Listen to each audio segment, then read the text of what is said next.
Imagine waking up one morning and finding out you're broke, not because of a fire or a robbery or a business deal gone wrong. No, you lost everything because someone, somewhere swapped your SIM card and looted your life from inside a prison cell. Now, this is not some hacker movie set in Silicon Valley. This is real life Kenya 2025. A senior police officer, a widowed mother, a medical scientist abroad, all robbed by voices over the phone. Voices armed with stolen data, spoofing software, and zero remorse. This isn't petty theft. This is an empire, one that runs on fake names, borrowed lives, and your mobile number. Welcome to Kenya's phone scam empire, and it's stealing from millions, maybe even you.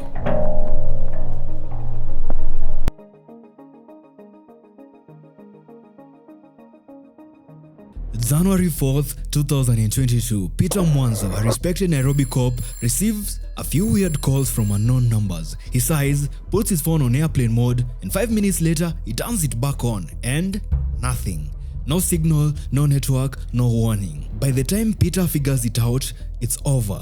597,100 Kenya shillings vanished in 6 hours. The withdrawals all traced back to Mulot, a quiet little town no one expected to become a fraud capital of Kenya.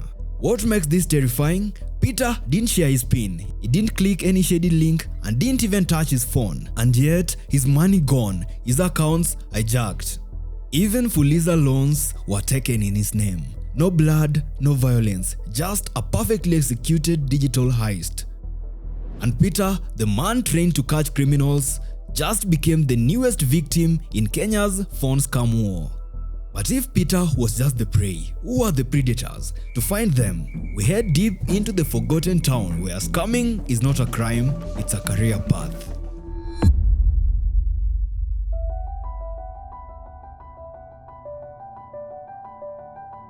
Welcome to Mulot, a place where most Kenyans had never heard of until it became synonymous with SIM swap hell. Nestled quietly between Bomet and Narok counties, Mulot looks like your average countryside town, but inside its shops and rented houses, crime schools are in session. In 2023, a police raid here unearthed 14 unused SIM cards, 9 used Safaricom lines, 11 national ID cards, and notebooks filled with victim blueprints. Names, PINs, loan limits, bank details, birth dates. It was like someone took Kenya's private data and printed it into a scammer's cookbook. Two of the masterminds, Kevin Kiplangat, also known as Elvis, Ivan Kiprotich Chirchir, also known as Prochio, both arrested in 2024, not random street thugs, but operators in a professional crime network that stretches nationwide. Mulot doesn't steal from locals, it launders money from across Kenya. When Peter Mwanzo's cash disappeared, it was withdrawn here, 200 kilometers from his home. So, if Mulot is the factory, what's their favorite product? A single scam so deadly it can steal your life while you are asleep. Next up, the SIM swap con that fuels the entire empire. What if I told you the number one way Kenyans are being robbed is through their own SIM cards? This is SIM swap fraud, and it's exactly what it sounds like. The process, they spoof your identity using leaked ID data, then they bribe a corrupt Safaricom representative or fake a police report. Then they replace your SIM card and take over everything: M-Pesa, Fuliza, bank OTPs, and loan apps. One guy who perfected this art, Fortune Muthina Kinyanzui, also known as Albanas Chalo. He ran a syndicate that stole 11.8 million shillings using spoofing software costing over 500,000 Kenya shillings. His side hustle, renting out software airtime to accomplices like some dark version of Netflix and charging 16,000 Kenya shillings every day. Earnings up to 120,000 Kenya shillings a day, while his victims lose everything. Victims like a retired Ministry of Lands employee who lost 2.3 million shillings, a woman in Nakuru who lost 1.2 million shillings, and a medical scientist in Joburg who was left living on yogurt after losing 2.6 million shillings. This is not just about the money, it's about dignity, safety, and survival. But how far does the road go? What if I told you some of the biggest scam networks in Kenya are not just operating from the streets, but from inside maximum security prisons?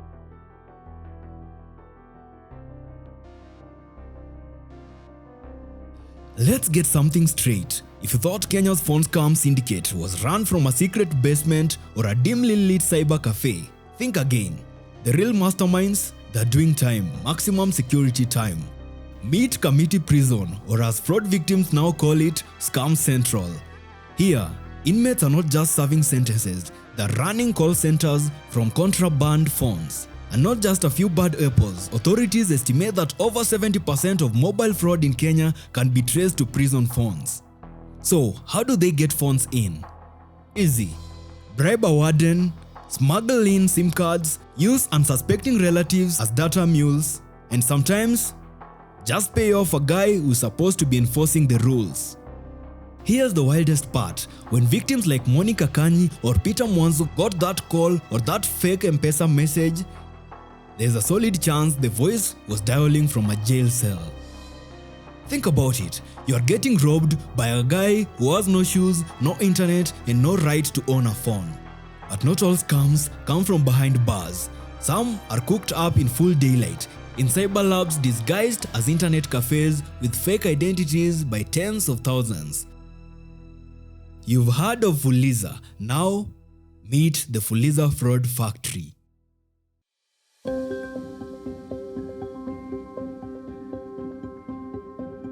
Let's talk about Fuliza, the mobile overdraft that saved millions from embarrassment at the checkout line. When left in the wrong hands, it might become the goldmine for organized crime. In early 2023, police officers raided a fraud hub in Kitale, the ringleader Peter Gitai. His side hustle, cooking up 123,000 fake mobile numbers in a single month. That is not a typo. That is a full-blown mobile zombie army. Here is how the scam works. They register fake SIM cards using forged IDs and then enroll them in Fuliza. They build a fake credit history with staged transactions. After hitting maximum loan limits, they ghost. SIM cards vanish and debts never paid. Recovered assets included 1,000 Safaricom registration forms, over 200 ATM cards, 6 laptops, 7 routers, and Subarus, Proboxes, Makexes, because apparently crime does pay until it doesn't. One suspect, Kipkirui, withdrew 3.1 million Kenya shillings from a single account using over 97,000 wallets. That's not a hacker, that's a finance minister of fraud.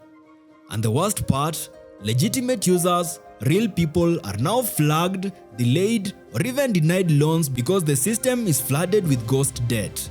But fraud is not just code and cash, it's also psychology. To beat a scammer, you have to think like one. So let's meet the digital predators hiding behind your phone screen.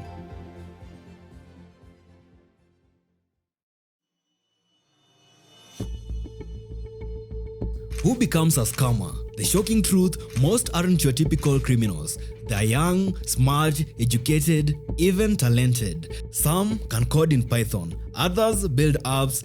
A few studied cybersecurity in college, but instead of defending systems, they broke them. Why? Desperation, status, and the promise of easy money. In places where jobs are rare and quick cash is king, fraud becomes the ultimate get-rich-quick scheme. And soon, it's not just a crime, it's culture. One insider, Kevo, bragged to investigators, "Scamming is just like betting, it's odds, bro. You win or you don't. But when you win big." There's even some training happening in prison. Seasoned cons teaching newcomers how to spoof calls, manipulate emotions, and fake being Safaricom representatives or bankers with Eliud Kipchoge level performance. And these predators are scripted. Some keep detailed notebooks with lines like, "Hello madam, congratulations, you've just won a loyalty reward." Victims, they are seen as marks, easy targets, and the moral compass completely fried. These scammers justify everything. One says they are greedy. If you fall for it, you deserve it. Banks and telcos steal more anyway. But make no mistake, these are not harmless jokers. They're emotional snipers, exploiting hope, fear, grief, even love, and leaving the victims broke, broken, and betrayed. So, how do they get away with it? What makes SIM swap fraud nearly impossible to stop, even for the victims who do everything right? Next up, the master key to Kenya's wallets and how it's been turned against us.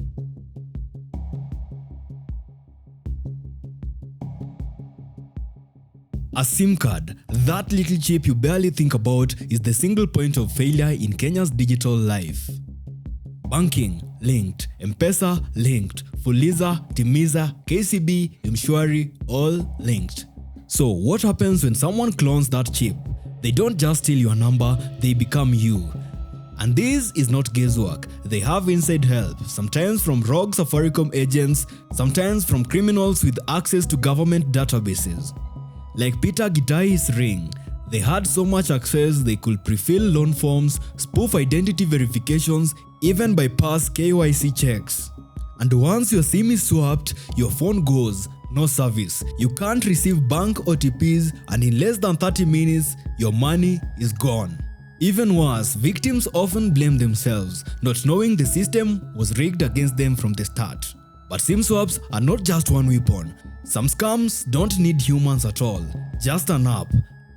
Next up, the malware-laced loan apps, infecting millions of Kenyan phones, one disparate download at a time.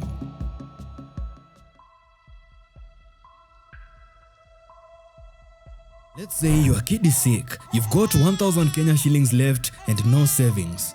You Google Quick Loan Apps Kenya. And boom, just like that, apps like Fair Cash, K-Credit, and iPesa pop up. Professional logos, 5-minute approvals. All promising fast cash, but behind the glossy interface, spy loan malware. These apps are more than predatory lenders, they are data vampires. Here's what they steal when you hit accept: your contacts, your location, your photos, calendar, clipboard data, or even your microphone and camera access. Then they start the psychological warfare. Take Grace, a mother from Babadogo. She borrowed 1,500 Kenya shillings to save her son and only received 1,050 Kenya shillings after fees. 7 days later, she started being threatened with public shaming. Or John Bigingi, a taxi driver, late on a 8,200 Kenya shillings loan. The app called his wife, his boss, his brother, all in one day. The SMS read, "Your 50 contacts will receive 20 calls at exactly 6 p.m. Pay now or face shame." One man in 2019 even took his own life after his mother and grandmother were bombarded with threats. That's not lending, that's digital extortion. So, what's being done about this? Is the government finally catching up, or are we just plugging holes in a sinking ship?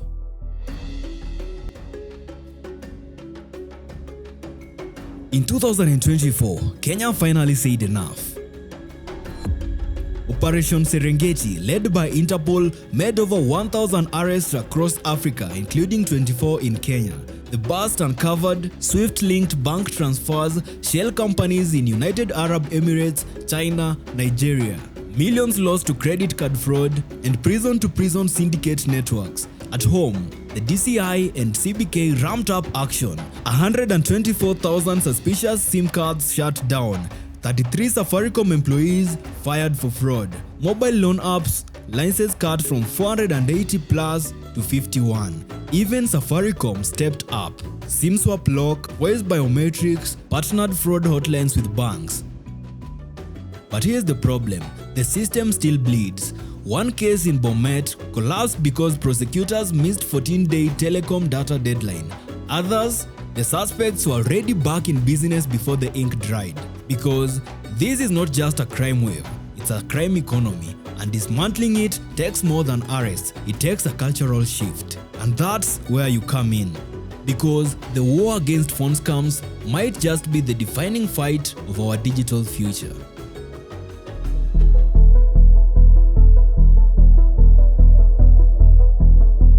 The worst part about being scammed is not losing your money. It's violation of trust, of safety, of identity. Like Monica Kanyi, the mother of 6 who borrowed 20,000 Kenya shillings for a fake lottery prize and was left praying outside a police station, broke and humiliated.